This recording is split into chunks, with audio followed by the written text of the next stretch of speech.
Welcome back to the show, my fellow extraordinary Americans. For today's guest, we have Mario Lanzarotti. Mario is an entrepreneur as well as a strategic advisor to multi six and seven figure business owners. He's also a world renowned high performance coach and TEDx speaker with over 1.3 million organic views. He's also the founder of the Zenpreneurs movement. His Zenpreneur method empowers entrepreneurs to double their business in half the time, all the while achieving inner peace and operating in their zone of genius. Born and raised in Germany to an Italian immigrant father and a German mother, he witnessed the hard work of determination of his parents as they built a successful restaurant business to provide a better life for their family. Inspired by the example, Mario went on an entrepreneurial journey with many ups and downs and struggles along the way. This included co-founding a fashion brand with his partner in New York City and successfully selling it. He has coached more than 1,000 entrepreneurs worldwide, and he challenges the belief that success requires constant sacrifice and advocates for inner peace, balance, and purpose in entrepreneurship as a key for sustainable success. Mario is a definition of what I would call extraordinary, and I'm honored to have him on the show. Mario, are you there? Cosmos, thank you so much for that amazing introduction, and it's exciting to see you today. Yeah, it's exciting to see you too. I'm really honored you took the time to do this podcast with us. And I know that you're an entrepreneur, you're a high performance business coach, and you've also been a TEDx speaker. Can you tell me and the audience a little bit more about yourself, your background, and how you got started? Absolutely. I would say my journey into high performance began in Germany when I was becoming a pilot. I was in the pilot training academy for Lufthansa, which is one of the most prestigious airlines in Europe and in the world. And when I was admitted to the flight school, it was like a whole new chapter of my life began. And the level of stress and pressure that was applied there really was something that I didn't expect, that really took me over. And I recognized that I had made that choice to become a pilot from a place of wanting to prove my worth, wanting to essentially get the approval of my parents, society at large, to have them tell me that I made it. I'm a great man. I am a success in the eyes of other people. And that mindset led me down a very dark path. I became severely depressed.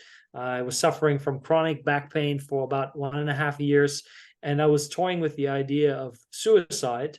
And it wasn't until I encountered through divine intervention Tony Robbins and Les Brown on YouTube, and something inside of me shifted, because Cosmos, at that time, it was either do or die.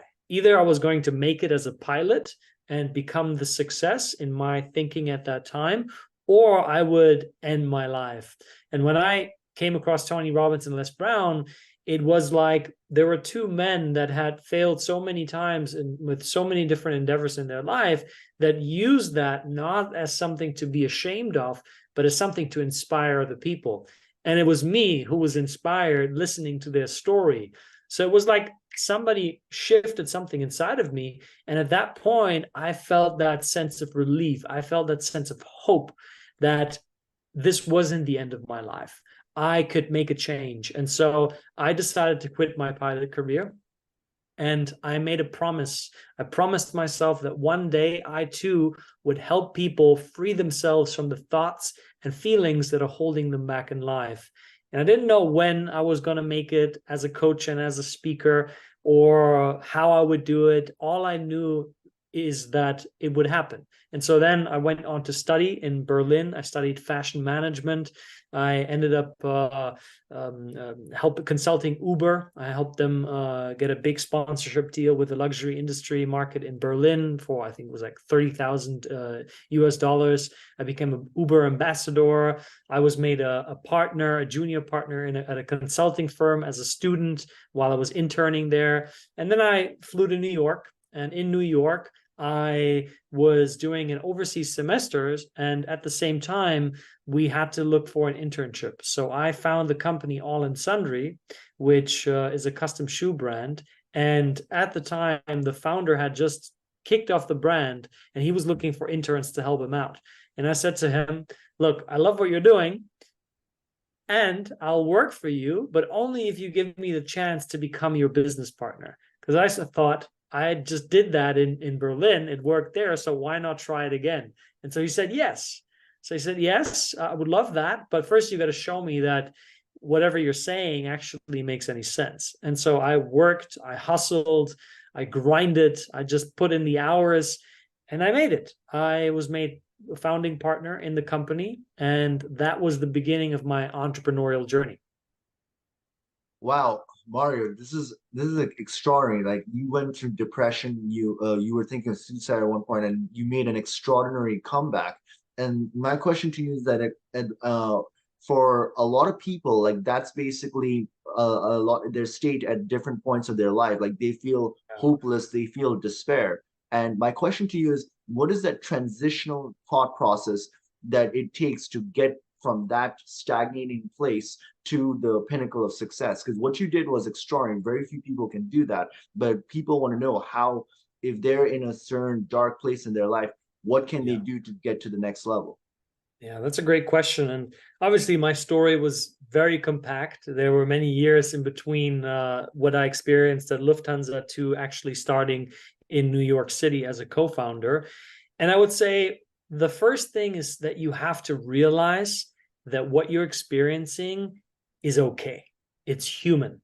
A lot of times when people are in dark places, especially high performers like entrepreneurs or business leaders, when they are when they're going through difficult dark times, they shame themselves for it. They tell themselves that it's somehow a sign of weakness. It's somehow a sign that there's something wrong with them, like fundamentally as a human being. And I would say it's not so much about that there's something wrong with you. It's more that you're misaligned, that you're not operating in the way that you are designed to operate. And for me, it was really important to recognize that there are other people out there who are very successful in life that have gone through episodes like that. And that took away that pressure. That took away that sense of, oh, it must only be me and I cannot talk about it. I would say the first step is always talk about it, open up, whether that is with a friend, whether that is with a partner, whether that is with a professional such as a coach, a mental health coach, or somebody like me who does business and inner and the inner work, the well-being at the same time, even a therapist, somebody that you can talk to without the fear of being judged. That has to be the first thing. Once you do that, it's about carving out time for you to process what you have been avoiding. So for me, what that looked like was I allowed myself to even explore the underlying trauma that led me down this path. Remember how earlier I told you that I wanted to desperately prove myself. And so that was creating the very drive, the very source of my actions. And so that's an unhealthy way. That's like, imagine you're driving a car and the car runs on diesel fuel, but you keep put in the regular fuel. You're going to break down the engine. You might get something out of it. You might get some mileage out of it, but eventually you're going to break down the engine. And so if you keep running with the same fuel, guess what? You're going to just destroy the engine. And so you need to stop. You need to stop the car. You need to open up the engine and look at, oh, what's the fuel that I'm putting in there? And if the fuel is coming from a place of pain and fear, scarcity, then you got to replace that. So once you have that awareness that there are some feelings, some traumas that I have been pushing aside, the next step is you got to make time and space to actually go into the healing process. And healing means feeling, right? If there's a sense of anger, a sense of resentment, a sense of bitterness, a sense of abandonment inside of you that you have been pushing away, you got to feel that. And feeling does not mean that you're going to be stuck there. Being stuck there actually is a result of not feeling it. And so when you make space to feel it and to be guided through that, it creates a clearing. It creates space. It creates the space for you to go, to breathe, And when you can breathe, guess what? You can think clearly. And when you can think clearly, all of a sudden you start to see new paths, new possibilities that were always there, but you didn't see them. And then you can start moving into a different direction and your life will naturally change. So I'm going to stop there and maybe you have some questions about that. No, I mean, I'm listening, right? And one thing that came to my mind is, so, you know, a lot of people have like basically what you're saying, they want to prove themselves to the world. And it's a major drive that motivates a lot of entrepreneurs. Like they want to make something of themselves, they want to prove, but it comes from a place of ego. And what you suggested is right. It's true. That's what you need to grow. But it requires a lot of humility and it requires you to have an introspection where a lot of people will not want to go into like that deep in themselves and like they have to face their traumas and fears. So my question to you is like, how would a person like who's afraid of going within and like you have to and then confronting themselves, like how would they go about doing that altogether? Because it's pretty hard to do for most people, right? I would say it's actually really easy. The hard part is the uncertainty. So if I tell you, Cosmos, I want you to learn a new skill, and the new skill is going to be driving a motorcycle. Have you ever driven a motorcycle? No, not really. Okay, would you say that driving a motorcycle is hard? No, once you get the gist of it, like I've ridden a cycle, you know, and it's like driving a car. You have to eventually you get the hang of it, you know. Exactly, right? So there are a few very simple steps. It's not rocket science, right? It's like you learn the skill. So the actual steps that are required to heal are quite simple. I'll share them with you. Number one, it's becoming aware. You have to become aware of what you're not aware, right? Very simple. So you have to know what are your blind spots, what is lurking in the shadow, what's inside of what is in the dark that you cannot see. And the best way to do it is to do it with a professional. You know, I do this with my clients all the time where I reflect people. I had a client earlier today who was talking to me about how he notices that clients don't stay on with him for longer term, right? He has an agency, a marketing agency, and clients would often not extend with him. He always continuously has to get new clients. So his retention rate is quite low. And I said, okay, what's sort of the thought process that goes through you when you think of when it comes to clients? And he said, well, one of the first things is once I sign on a client, immediately I get this thought is, shit, what if I lose the client? What if I lose the client? So then I said, well, what are you mentally focusing on? He's like, oh, losing the client. And I said, okay, what behavior does that create? And he reflects and he's like, oh, it's like he goes into pleasing. He doesn't choose clients that are ideal. He just picks anybody. He doesn't charge what he really needs to charge. He doesn't set boundaries. So he gets the kind of clients that are super demanding, that are just not a fit for him. And so guess what? They end up leaving because they're not a fit.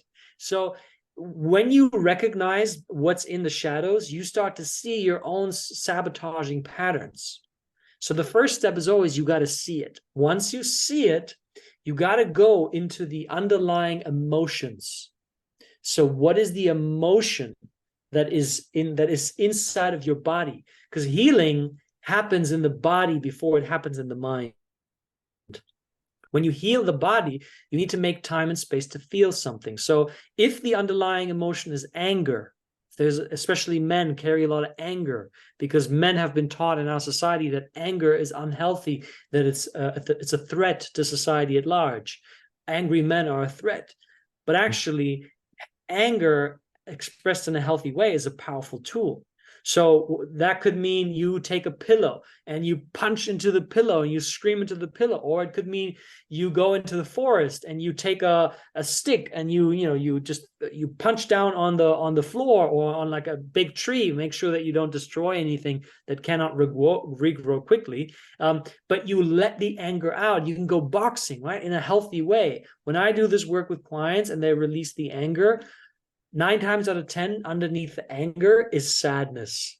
And so once you've released the anger, think of a child. Often children that go scream and it's like, oh, I didn't get this. Why didn't I get the lolly? I didn't get to watch the TV show. They get it all out.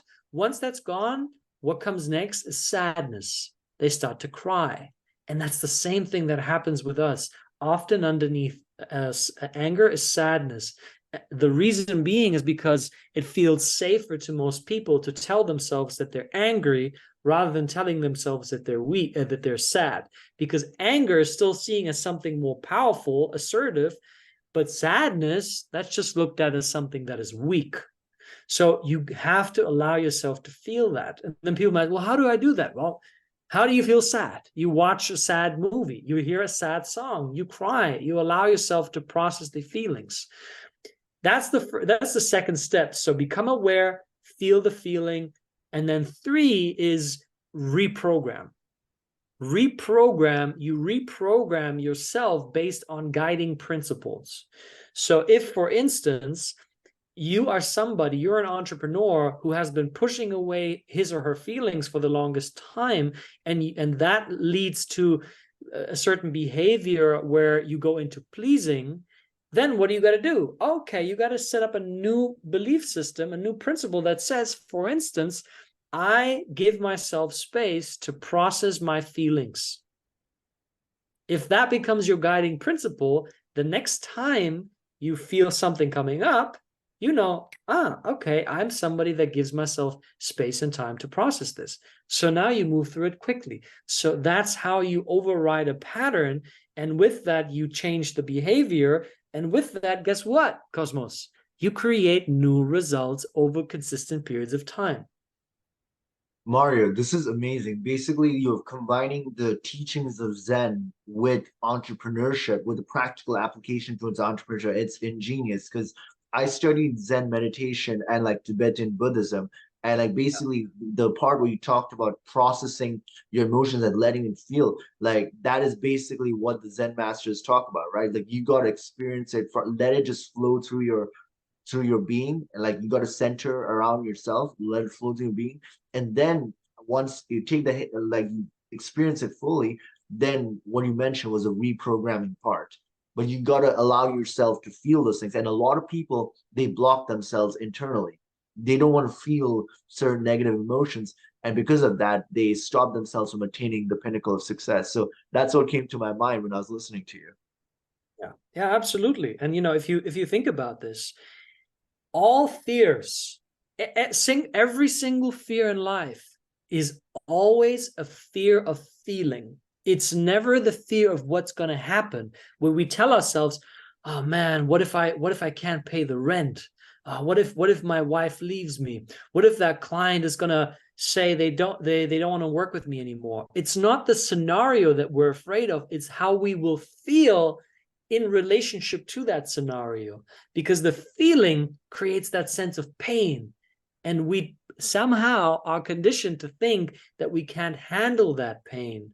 But the only time where we allow ourselves to handle the pain is when we connect it to something that creates growth. Because you've probably done this many times, even in meditation, right? You've had probably moments where you sat down to meditate and you closed your eyes and your mind went, God, this is annoying. This is not working. This is stupid. I just want to stand up and eat something and watch some Netflix. Why am I doing this stupid stuff here? And you got all of that discomfort, which is pain, but you decided to sit. Why? Because you wanted the growth. It was worth it to you. And so when you make the connection to, hey, me going through that pain, me experiencing those feelings, even though I don't know what's on the other side, it's worth it, because I know that it will expand my being, it will expand my capacity as a leader, and it will give me the possibility to create a better life for myself and those I love. Mario, you just blew my mind with with what you just talked about right now, because like even though I've studied Zen and everything, like it just hit me right now that yes, it's not the events that are happening in the external world that we're afraid of, it's how we feel about it and the feelings of pain we're going to feel, right? Because bad things can happen in the world, but it's like the feeling that we are scared of the most. And if we can connect the fear of, if we somehow transmute that fear of feeling that pain and realize that the pain is necessary for growth, you're creating a positive association with that pain. And that's just, I mean, I don't know if you realize, but this is literally one of like the greatest contributors to growth. Like it's unbelievable, right? Because that's it. You have to create association to pain, but like with something positive, like it's necessary for growth. But a lot of people don't allow themselves to feel that because they don't want to suffer that pain. And ultimately, it's not about the external events. They connect it to the external events, but it's literally how they feel about it. And it's your perception of how you look at things that ultimately decide whether you're going to feel pain or not. And Zen, the method of Zen, where you're non-attached and you're feeling a sense of calm and peace, and then you just like allow yourself to feel all that. Like that's basically what the Zen meditation has always been about, you know? You got it. And I want to bring in a distinction here also, because there's a difference between pain and suffering. Pain is guaranteed. It's a part of the human experience. It will always be there in some capacity. Your ability to master yourself allows you to master the degree of pain that you experience. If you think of Zen monks or Shaolin monks, are some of the most extraordinary people on this earth. They can literally like perform a handstand on their finger on a sharp razor blade, and nothing will happen. And I'm like, what? How? Because they've mastered their mind and body and their spirit to a degree where they can command their body. You will not feel pain, right? But the opposite is suffering. Suffering is resistance to pain. Suffering is, I shouldn't feel this way. This is not right. It shouldn't feel the way that it feels. Why is it feeling this way? I just don't get it. Well, I've already done the work. I mean, I've already made the money. I've my wife said I love you. My kids said they love me. But why? Is this continuous resistance to what is? And that creates suffering. And at the root, suffering is a direct line to failure, to dis-ease, to just a life of misery. So pain can be healthy, right? I don't say to everybody, just look out for pain. You might be a masochist, but pain is an agent for growth. Suffering is not. Suffering is something that you want to transmute so that suffering reduces in your life. And the more you reduce it, the higher you grow in consciousness and the more peace you're going to experience. Mario, you got to repeat this thing again. Like, suffering is resistance to pain. This is a new thing that I did not hear before, and it's crazy. Like, can you like elaborate on this so that the audience can get a better understanding of what this is? Yeah. So it's all about mental resistance. And mental resistance really is a very simple thing to discover, is judgment. Here is what happens. I feel angry. Okay, got it. What's your relationship with the anger? Oh, I shouldn't feel angry. Oh, feeling angry means I'm weak. I'm a crazy person. I'm a chaotic person. That's not right. That's like angry people are bad people. All of these stories about the anger that you feel is really judgment. But if you can say there is anger inside of me, and that's okay, and I give myself the time and space to process that anger, what happens? There's no resistance.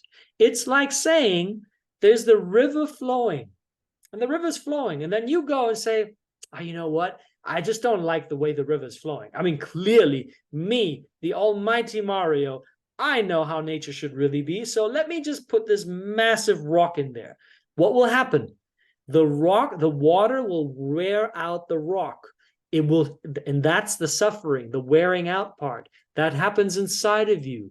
You are wearing out. If you fight the anger, if you fight the doubt, if you fight anything, if you invest that energy of fighting, resisting, you are wearing out. You are going to suffer. Wow.